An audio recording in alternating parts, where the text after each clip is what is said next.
Noon pa na ichika ni Annabel Rama na nanonood si The Voice USA Season 26 Grand Winner Sofronio Vasquez ng Incognito, ang action drama serye na pinagbibidahan ni na Richard Gutierrez at Daniel Padilla. Noong nag-guest daw kasi si Sofronio sa concert ni Ogie Alcacid at nakachikahan siya ni Tita Annabel Rama, ay ikunento niya na isang incognito sa favorite kapamilya shows niya. At sa press con nga niya after ng kanyang contract signing bilang newest talent ng Star Magic Management Division ng ABS-CBN Studios. Naikwento nga ni Sofronio na gusto niyang mag-guest sa Incognito.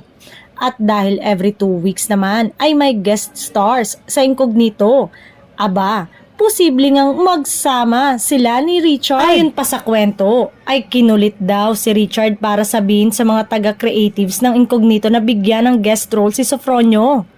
Pero baka hindi agad-agad kasi nang after umano ng contract signing ni Sofronio. Sabi niya, pupunta siya sa Amerika dahil may mga gagawin siya doon.